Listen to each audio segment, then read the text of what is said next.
اللہ پاک سورہ نور میں فرماتے ہیں، مومنو تم اپنے گھروں کے سوا دوسرے گھروں میں مت داخل ہوا کرو جب تک کہ اجازت نہ لو اور سلام نہ کرو، یہی تمہارے لیے بہتر ہے تاکہ تم سمجھو۔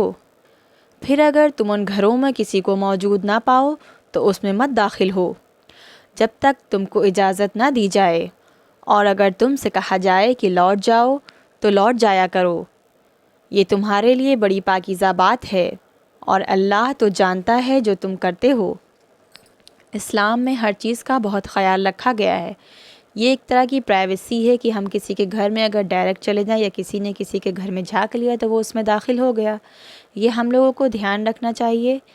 کہ اگر ہم کسی کے گھر جا رہے ہیں تو پہلے اجازت لیں، یعنی کہ دروازے کے پاس آ کر کے نوک کر کے ہم لوگوں کو سائیڈ ہو جانا چاہیے، یعنی کہ گھر کے اندر نظر نہ پڑے۔ پھر اگر ہمیں اجازت دی جائے تو ہم اس گھر میں داخل ہوں۔ اسی طرح سے کئی احادیث ملتی ہیں کہ حضرت ابو ہریرہ رضی اللہ عنہ فرماتے ہیں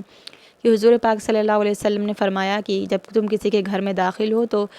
اجازت لے لو اور سلام کر کے گھر والوں میں تب اندر داخل ہو، یعنی کہ جب گھر والے اجازت دے دیں تب تم داخل ہو۔ ہمارا دین ہمیں زندگی جینے کا طریقہ سکھاتا ہے۔ اسی طرح سے ہم کسی کے اگر کمرے میں جاتے ہیں تو اس سے بھی پہلے یہی ہے کہ ہم اسے نوک کر لیں، دروازہ آواز دے لیں، اور جب اجازت ہو تب ہم اس کے گھر جائیں۔ بعض دفعہ لوگ کی عادت ہوتی ہے کہ وہ ڈائریکٹلی جاتے ہیں، اور پھر یہ بھی کہا جاتا ہے کہ اس زمانے میں گھر ایسے تھے کہ جو ہے دروازے نہیں ہوا کرتے تھے تو اس وجہ سے یہ سب تھا۔ ایسا نہیں ہے، دیکھیے گھر ہمارے بدلے ہیں، ہمارا دین نہیں بدلا ہے،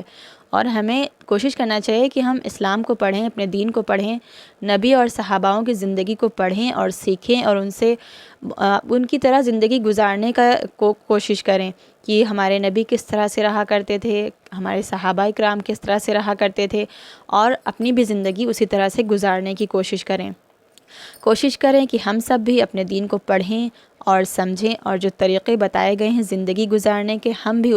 انہی طریقوں پر چلیں اور بہترین زندگی گزر بسر کریں۔